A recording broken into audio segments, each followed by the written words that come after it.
Welcome to the AfterMeth Podcast. This is your host, Dr. Bragg, a former crystal meth addict, now sobriety coach. Join me on my mission to increase awareness around the epidemic of crystal meth among the gay male population and create a repository of resources for current and past addicts as well as and especially for their loved ones.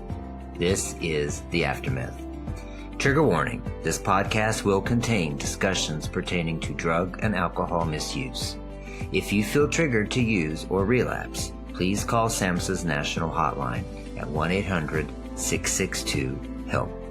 Also, if you are new in your sobriety journey and you feel like you could be triggered by discussions around drug, alcohol, and sex misuse, please do not listen to this podcast. All right, now on with the show. Hey y'all, welcome to the end of season 1 of the AfterMeth Podcast.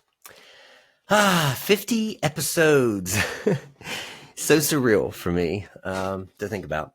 You know, during the conception of this podcast, I really had accepted that this would be, and I almost called it, a limited series because I was listening to the opinions of others too much.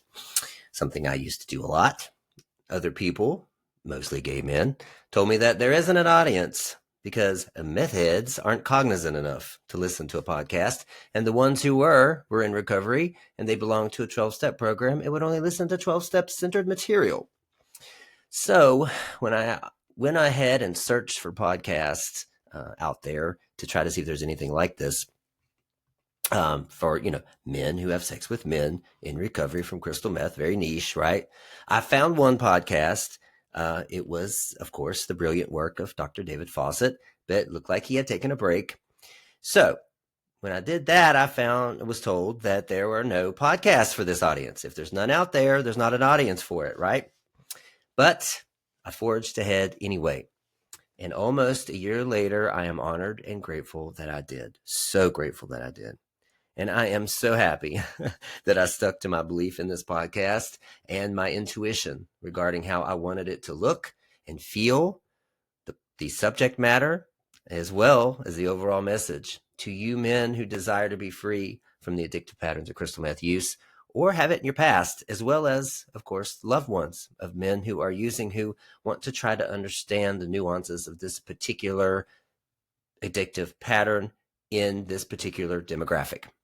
It is different, by the way. I have read DMs and emails every single day from you that have fueled my drive to keep this podcast cranking.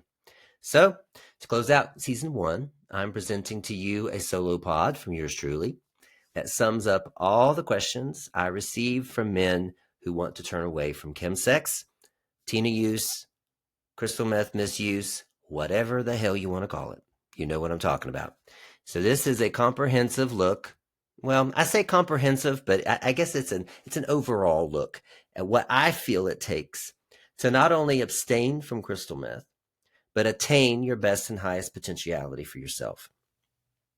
That second part, attaining your highest and best potential, that is the most important concept here. And I've met men who have abstained from this substance for 10 or 15 years. Some early on in this conception of this podcast, but are still living an emotionally dysregulated life, triggered constantly on a daily basis and addicted to meetings to survive. And in my opinion, that is not living your best and highest and fullest potential. All right. Now, here are my 7 insights for chemsex recovery and beyond. These are not in order of importance. They are all equally weighted, and they are all interconnected. But I want to say a few disclaimers.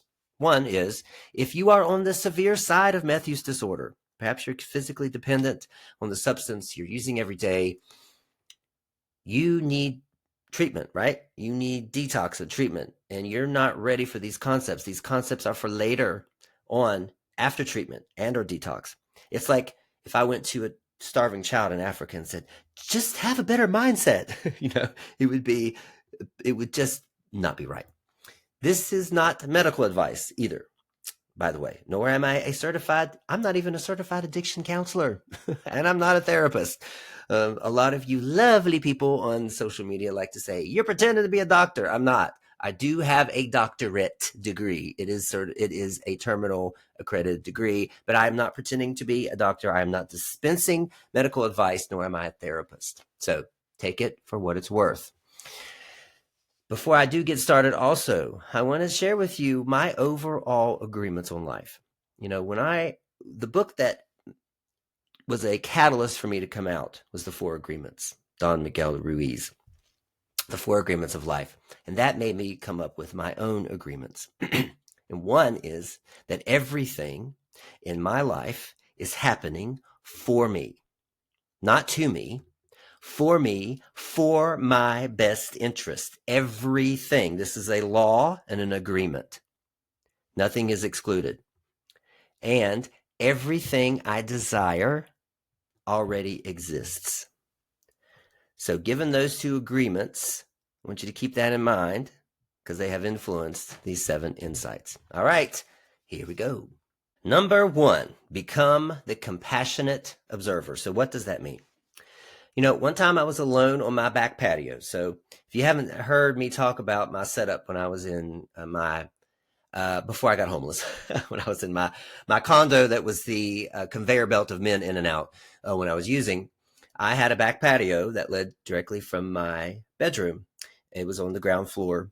And of course, if you know, right, that I had my directions in my notes section on my phone of when guys would pull up, where to park, how to come around the building, and then come into the back patio, open the sliding glass doors. Ta-da, there's my bedroom. And so I would cut and paste that a lot, right, when the guys would come over, which was all the time.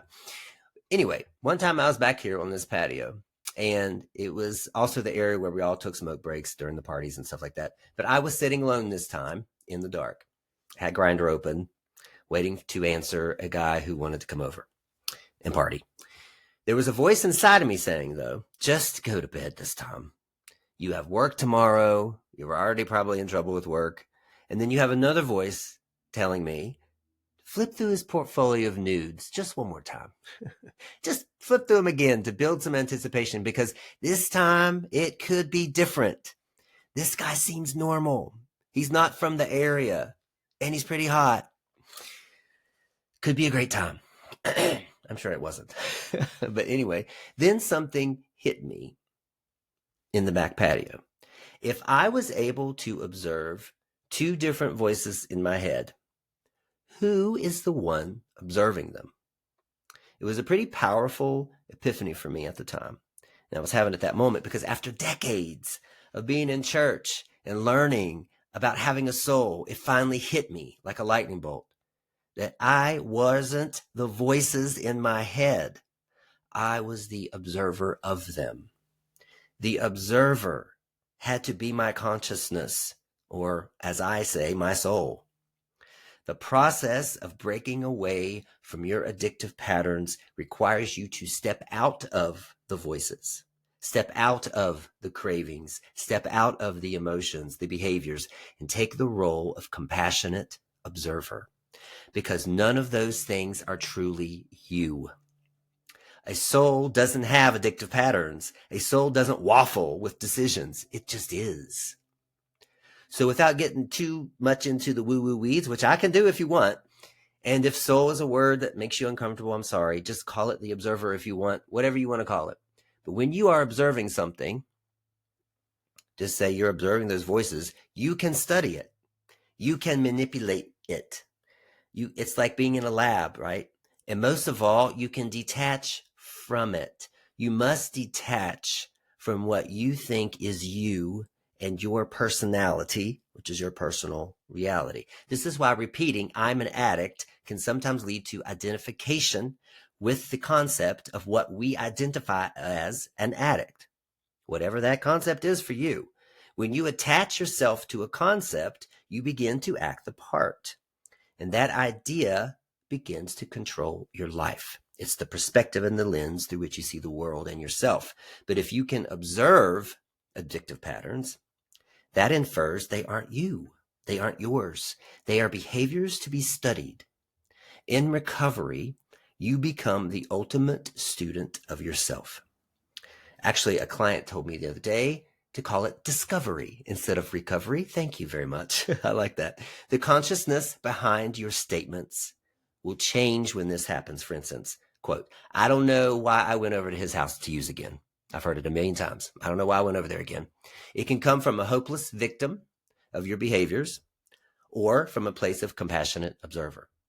I don't know why I went over to his house to use again. From a victim is, woe is me. I'm out of control. I'm such a failure. I'm a chronic relapser, etc., etc. Or, I don't know why I went over to his house again. From a compassionate observer looks like, I'm curious about why that behavior emerged. What were the circumstances around it?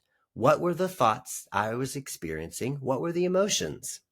You are taking copious notes and you're not judging. You're not putting a label on what you did as wrong or right, but you're being genuinely curious in the name of research. Because guess what? Everything is neutral. Addiction, relapse, going to the guy's house, those are neutral incidents. They're waiting for us to label them with meaning. And you get to choose the meaning. This puts you in the power seat. You are now separated from the behavior. This does not mean that you don't take responsibility for it. Do not at me, please, on Instagram saying that I tell people not to take responsibility for their actions, because that is not what I'm saying. So don't come at me with that shit. I'm not saying that. I'm saying don't get caught up in the shame of using or whatever it is that happened, but step away from it in order to develop a sense of self-knowledge. This is going to be key in unlocking the answers to why you keep going back to his house, right? This is curiosity instead of condemnation. We are stuck in condemning ourselves right now. A lot of gay men come to me, they're stuck in this loop of condemnation, but when they're curious, it interrupts that pattern. It gets them in the observer position. This is the same principle when it comes to triggers, when it comes to cravings, when it comes to unmanageable emotions. Some of us identify with the cravings and say things like, my cravings are so strong, which makes them yours. They're now part of you. Guess what? They aren't yours.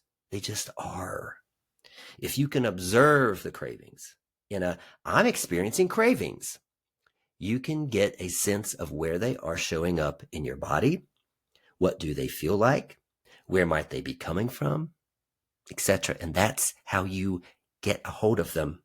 And again, you switch to the power seat and you aren't carried away by the cravings. You feel the craving instead of it feeling you. All right, number 2. Abstinence is not the goal. We are limiting ourselves and we're setting ourselves up for disappointment when we only set our sights on abstinence. Studies show the relapse on crystal meth is higher in the first year than any other substance anyway. So let's be realistic about it.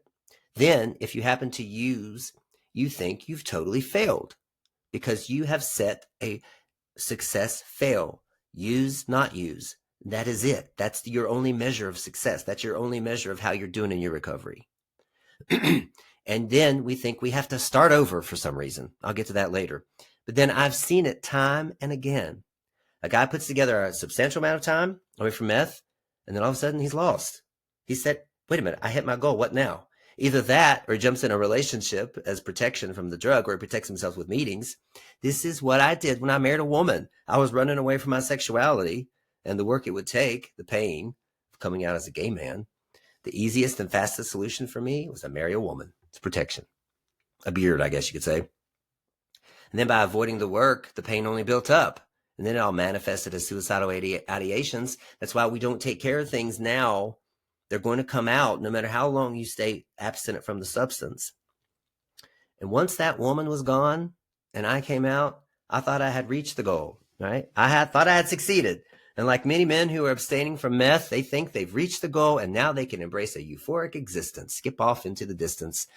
Well, after I came out, all the pain and the trauma was waiting for me on the other side. And the same happens with so many men. They are only focused on abstaining and not asking for the unlimited potential that the universe is offering them. They get what they call sober and then ask, now what?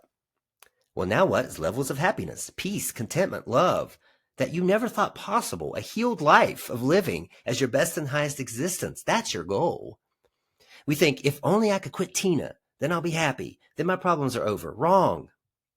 Listen, the cheat code in this case is to set a vision for yourself, a vision for how you want to show up in the world. What is your unlimited version of yourself? Who is that? Now, imagine yourself living that way. Take time.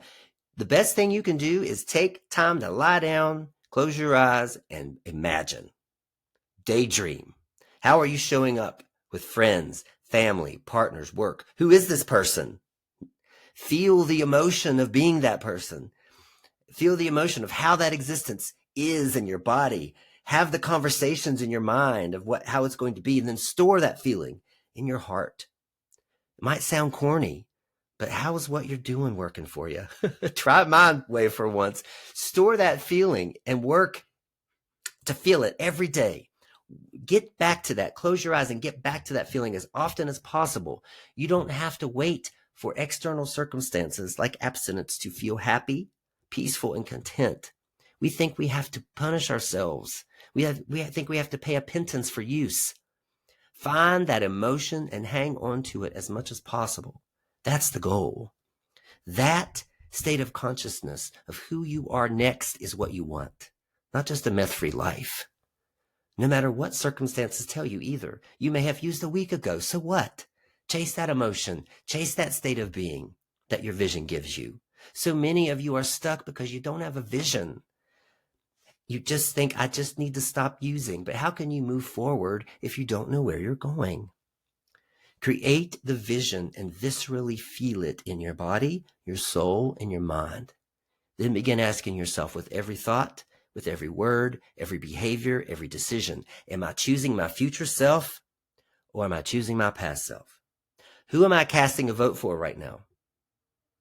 This makes decisions a little bit easier, and it gives your subconscious a goal to work toward. And I promise everything in your life on the outside will begin unfolding toward that vision. Being meth-free actually becomes a byproduct and not the sole mission. Number 3, break free from the recovery matrix.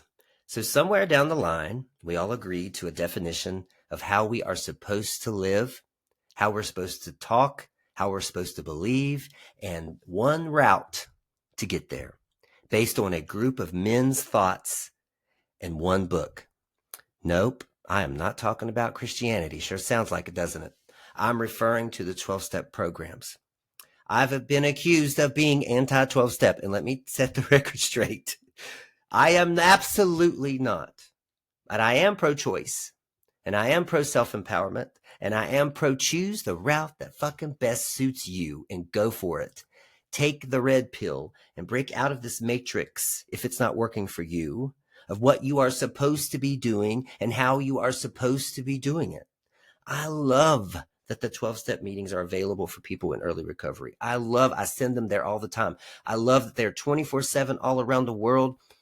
There are so many success stories over and over and over of men who have been taken in by other men. It's wonderful. And in the beginning, what better way to transition into a new identity than to establish structure and accountability to meet other like-minded people than 90 meetings in 90 days.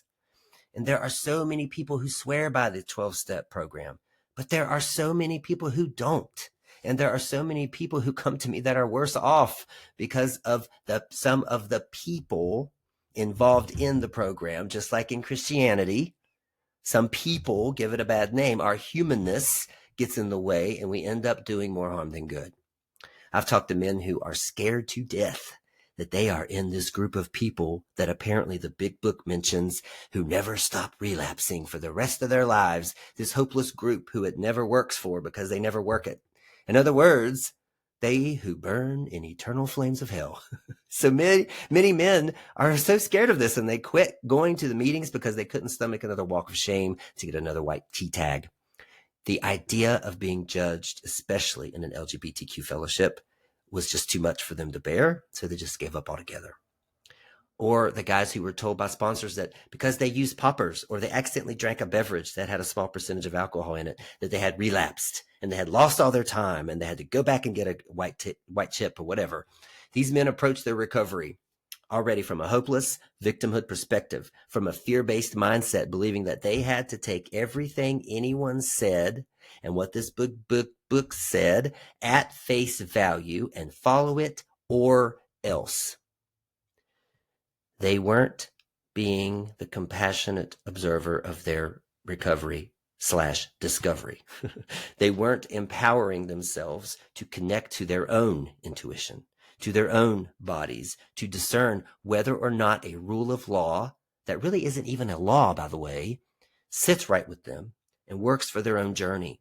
So break free from this pretend matrix. Listen, there are no set rules. There are no set regulations about how this works. Recovery is preparing you for a new life, a new way of being, a new way of living. And because of that, be skeptical. There's a lot on the line for you. Question everything. Determine your own truth and stand on that. This is giving you practice for who you want to be next. What is your definition of sober? If you can have a glass of wine and it doesn't lead to using meth, then do it. Some can, some can't. If you require a harm reduction approach at this moment, eat the damn gummy. If it keeps you from going out to the party, think for yourself. Empower yourself so that once meth is behind you, you can still question life and find your internal truth and follow that no matter what anyone says. Be different. If you have 100 days of abstinence and you use, do you have to start counting your days over? Who says this? Who is the arbiter of these made up rules? Successful Chemsex recovery is about perception, not perfection. If you shift your perception to say, in the last 100 days, I've used once. And guess what? That's the most I've been abstinent in 5 years. That's an improvement for me. I'm proud of my 100 days. I worked fucking hard for 100 days. They didn't just disappear. The perception you have of yourself is what will empower you and move you forward. But to say, well, I have to start over again, day one, what is that? What does that feel like? Negative, failure. And if you believe you're a failure, and if you believe you're not getting it right, then why not just use again anyway? Because it just confirms your self-image. For gay men especially, successful recovery is about how we view ourselves and anchoring into a positive reinforcement model.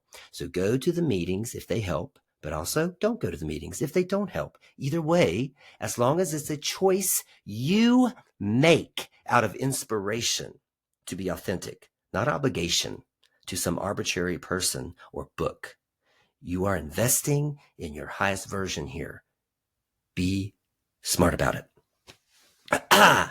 Number 4, language matters. When I get on a Zoom call, I get on Zoom calls every week with people who are interested in my one-on-one coaching, or men, and who want my advice on how to stop using Tina, crystal meth. I will almost always reply, I'm always going to say the same thing. Take today, and monitor your language. How are you speaking to and about yourself? I hear, I just can't get this right. And am I an addict or not? And I am so stupid. And I'm such a loser. I can't believe I'm still doing this. I hear this a lot from guys, older guys. Those sentences and the like are clear, very clear indications of where we can begin the process of untangling meth from your life. You are looking at the evidence of your life and you're creating a belief about yourself from that. So what's a belief?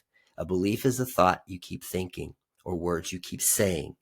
So instead of I'm an addict, how about I'm experiencing meth use and I'm on my way out? See how that feels. It's similar to the difference between I am sick and I'm currently healing from a sickness. It may seem asinine to you. It may seem like it's silly, but there is superpower in our words and the perception we have and how they affect our emotions, our actions, and our life overall. Your mindset is going to be the difference between abstinence and stagnation. What do you think is the difference between someone like me who is able to step away from meth and someone who hasn't been able to. I'm not smarter. I'm not stronger. I'm not better. My mindset shifted. My mindset lifted me out of the dark hole I had created in my head and allowed me to see the bigger picture of recovery discovery. It allowed me to see that relapse wasn't a failure, but a point on the journey, the best learning opportunity I could have had. And by the way, I'm not talking about overdose, so please do not at me at that either. There's a difference between an overdose and a relapse. Okay, we all know this. That's why I refer to relapse as using episodes or using experiences or just using. Language matters. Your words are actually the manifestation of your thoughts.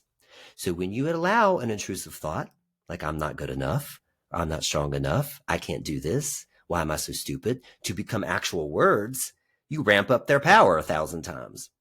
So I challenge you to begin analyzing everything you say and how you say it. That's a start. If you don't know where to start, start there. So what feels better? My anxiety is so intense, or I'm experiencing high anxiety because of this.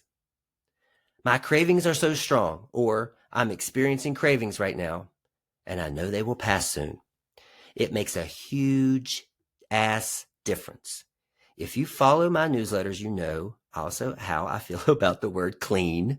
I've been clean for X amount of days. So what were you when you used? You were dirty, I guess. You were dirty. So if you are dirty when you use, that means, I guess, when you use again, you're dirty again. You have to get clean. It sets you up for shame and defeat instead of curiosity and learning. You're not clean and you're not dirty when you use or not use. You get to pick the meaning of these things. So just like the term character defect, defective, addictive behaviors are not a moral failing. Instead of a character defect, why not growth opportunity? The mindset shift in these small changes could make such an impact on your recovery journey. And honestly, your self-image overall.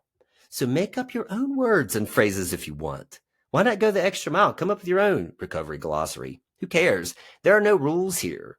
Only healing. Only healing is the goal. And you choose your healing path. This is your life at stake.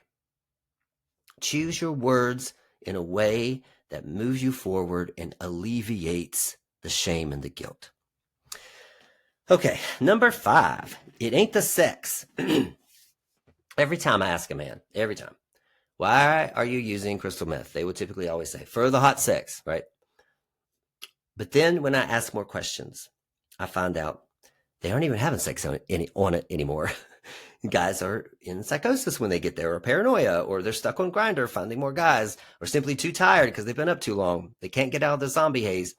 I swear I've never seen a sex drug that makes you go limp and causes less sex than crystal meth.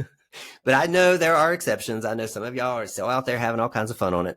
I get that. But of course, the following week isn't that fun, is it?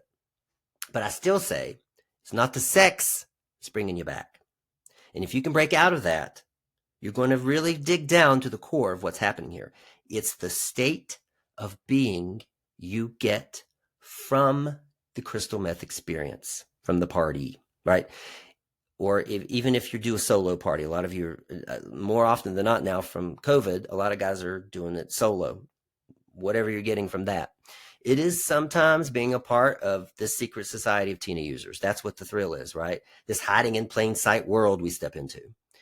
That feels risky, right? It takes us out of our normal lives and takes us into the Clark Kent Superman type scenario.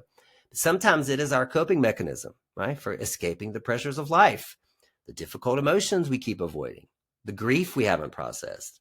Or maybe it's our one chance to feel sexually powerful or feel so wanted by other men without the pressure or judgment of being at the club or the Stonewall game. Maybe it's just the mere fact that we are bored. And it happens to be our favorite habit and our favorite thing to do, to check out and jack off to porn for 2 days. Sometimes that sounds pretty nice, but whatever it is that is bringing you back, what has worked almost 100% of the time with my clients is digging deeper into what the Chemsex experience is giving you and give that to yourself in another way that does not involve crystal meth. And being open to replacing it with something that might not be the healthiest way to cope, something that isn't sustainable right now, but understanding that it is a step up, a step toward abstinence, a step in the right direction. So here's an example. A man may find that he's using Tina because of the validation he gets from other men, right? He needs validation. Meth is such a shortcut, right? For everything, in every way. And especially if you need a quick boost dopamine hit of validation, it's the quickest way to get that. So we will ask the man, what other ways could you get validation and get what you're getting out of this? In one case, my client found that he could go to the bathhouse. Right? He could go to the bathhouse to get instant validation. He could have sex, get home in a decent hour, and go to work the next day. Yes, I know meth is present in lots of bathhouses. I get that. But hear me out. What we've discovered here is the why. We've discovered the why, the real why of what's drawing him in. It ain't the sex. Something in him needs validation. So in the long term, this is something he will work on in terms of not needing external validation. Maybe he gets a therapist or something like that, something deeper than what I can do. But he knows that he will benefit from receiving internal validation on the long term to be truly fulfilled and not need meth ever again. But as a step out of it, he goes to the bathhouse. Better is better, as my friend Ignacio says. He goes to the bathhouse to get the need met in a meth-free way. That is the first step. This is a way to interrupt the meth pattern, right? It's a way of reprogramming the subconscious to say, all right, this is how we get what we need. We're still getting what we need, but we aren't getting it from Chemsex anymore. Then once space between the man and the substance has occurred, the pattern has been interrupted enough, then he began peeling away at why he needs validation. There's like 5 layers of why here, right? And on the journey to loving himself. So being stuck in a Chemsex cycle, though, will prevent him from ever moving forward to find that core. It can ever move him forward from anything. And the true issues of why he's using will never come out if he's stuck in that Chemsex cycle. So dig really deep and find out the real reason you are using. And begin to open up to the possibilities of meeting that need in some other way. It's definitely a start. So, number 6, trust the process. I know this is an overused cliche, and I do not like cliches, but I'm going to put a new spin on this old cliche for you. I wrote an article, it's on Medium or on my blog, on my website, reflecting on a lady in my church when I was a little boy. And it was special testimonial night, right? When anybody could stand up and give their testimony. So the floor was open for anyone to stand and give their praise. And as a small boy, I was always intrigued by this. I would stop playing in the floor and I would get up on the pew and I'd start, I'd listen intently because I was able to get a glimpse inside the lives of people in the church. I was a nosy little queen. I was always a little bit nosy, right? But anyway, out of all the testimonials I heard through the years, there was one lady that stood out, and it stayed with me. And it was a lady who said, be careful what you pray for because you might just get it.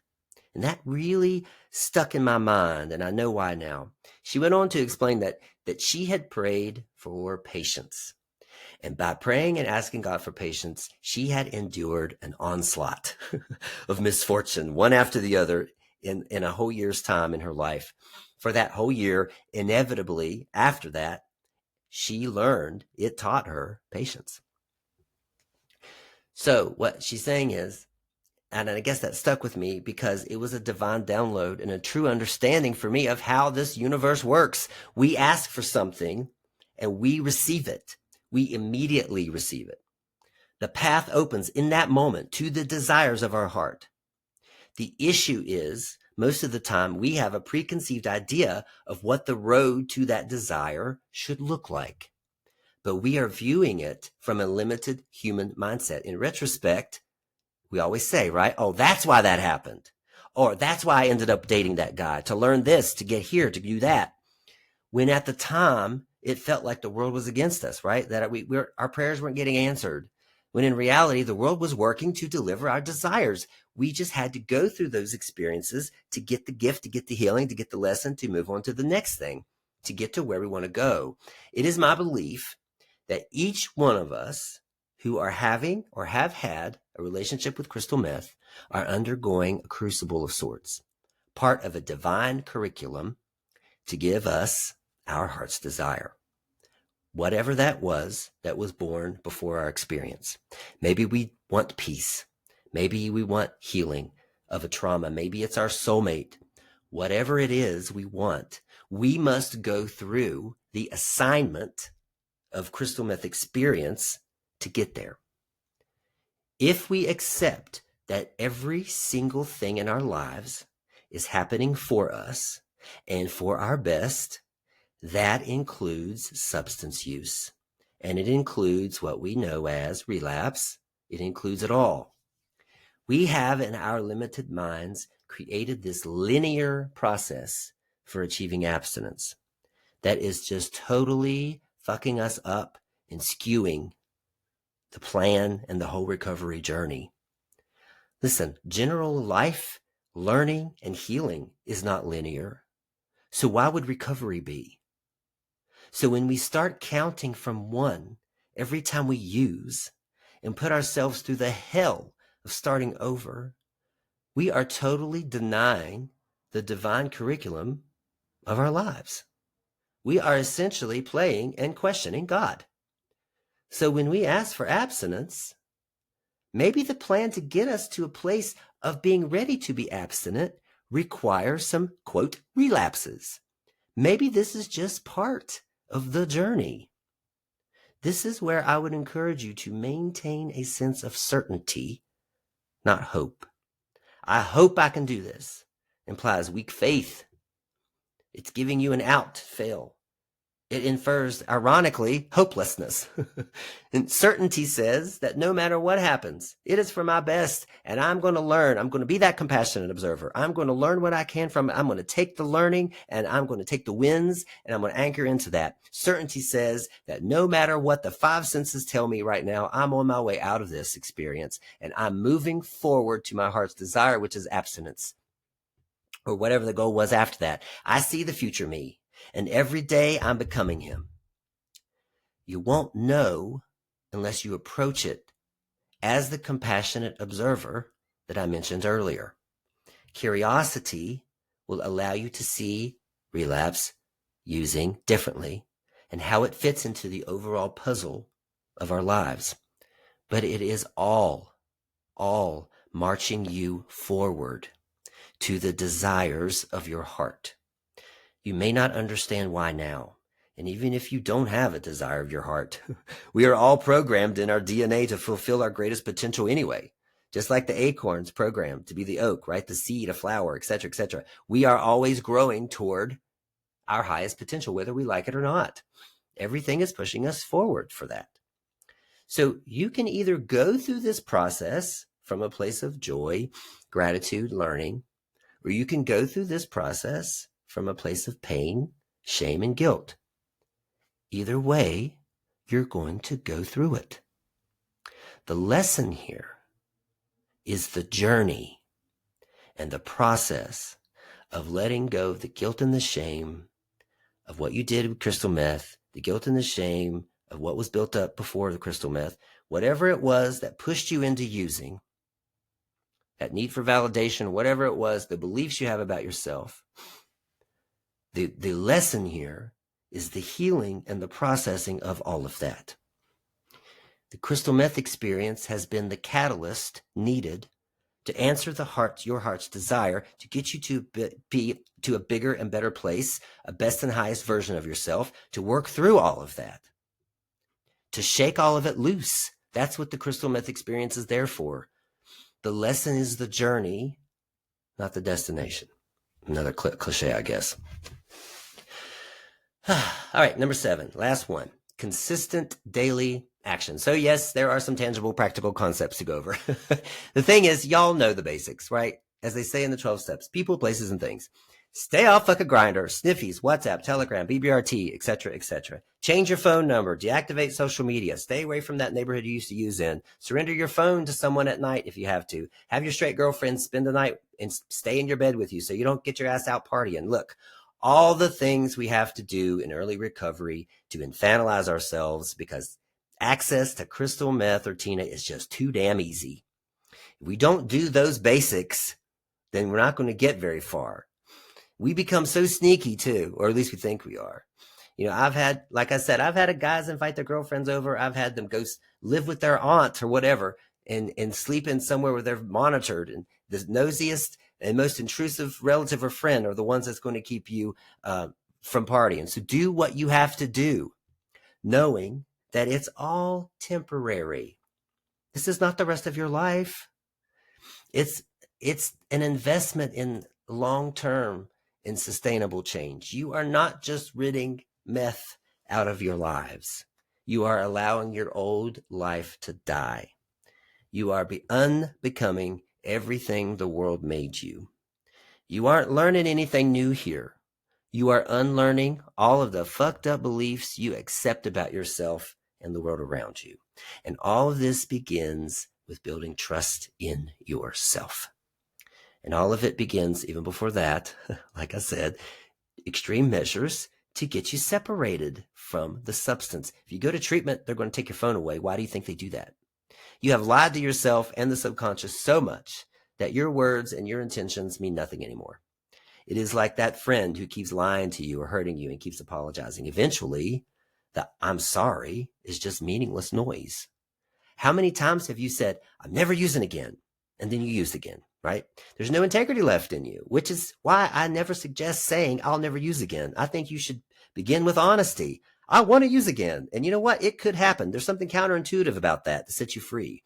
Anyway, crawling out of the rubble of your life with crystal begins with consistency, a daily action of some sort. This is why the 90 meetings in 90 days are such a good idea, with the 12 steps or the daily gratitudes, etc. Doing something every single day creates structure, discipline. It centers you, brings you back. We forget so easily. Oh yeah, wait a minute. I'm trying not to use crystal meth. We forget. It is the beginning of building that self-trust back so you can dig deeper and accomplish even more healing next.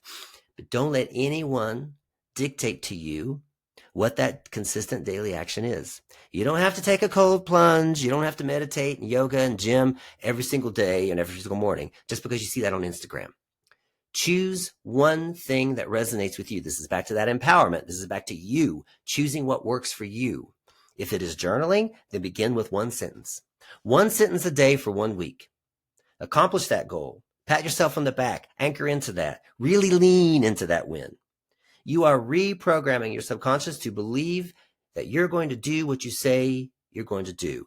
Consistency and congruency with what you say and what you do is what puts you in alignment in life. It moves you forward. You are building positive reinforcement, and you are literally rewriting your personality or personal reality, right? Then maybe the next week you write 2 sentences for a week.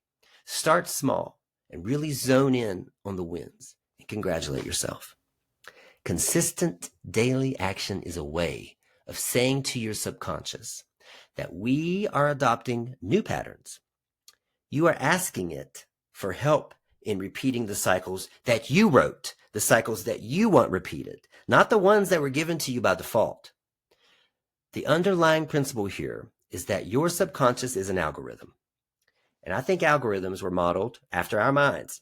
Whatever you spend more time viewing or liking, giving attention or thought to is what you'll see more of, right? It's like when you go and buy a red Corolla, all of a sudden on the road, I don't know why I said Corolla, but all of a sudden on the road, all you see is red Corollas, right? It's that reticular activation system. If you focus more on the positive wins in your recovery and in your life, more than clicking on the shame of the past, the guilt, what you did and what you said on Tina. Yes, we all watched those Zoom videos. We all did the things. We all talked about things we shouldn't have. We all drank piss or whatever. Listen, you'll be seeing more and more of that, or you can see more and more positive wins. Where attention goes, energy flows, right? If you want more evidence of your failure, then keep feeding it your attention. Keep clicking on that ad of your relapse and the things you did while you're in your using experience. Then you'll get more and more failures, examples of failure in your life. So anyway, consistent daily action every day, right now. Decide what it is you'll do right now, no matter how small, and do it step by step. You'll get there. All right. Step by step. Oh boy, I could talk. All right. I could talk for hours, really. I could talk for hours and hours and dispense so much more advice than this. This is what flowed out of me when I sat down to my laptop. So listen, if you get nothing else from this episode, please accept that life is happening for you. Shift your perspective. You are not the victim. You are the creator. Abstinence from meth is possible. It's within your reach. And it all begins with shifting your perspective on how you respond to life. That's it. Now, it isn't easy and it takes some time, but nothing worth having is easy, right? If we could snap our fingers and have what we wanted, what would be the point of even living, right? All right. So, the question I ask at the end of all the podcasts is, what did I miss?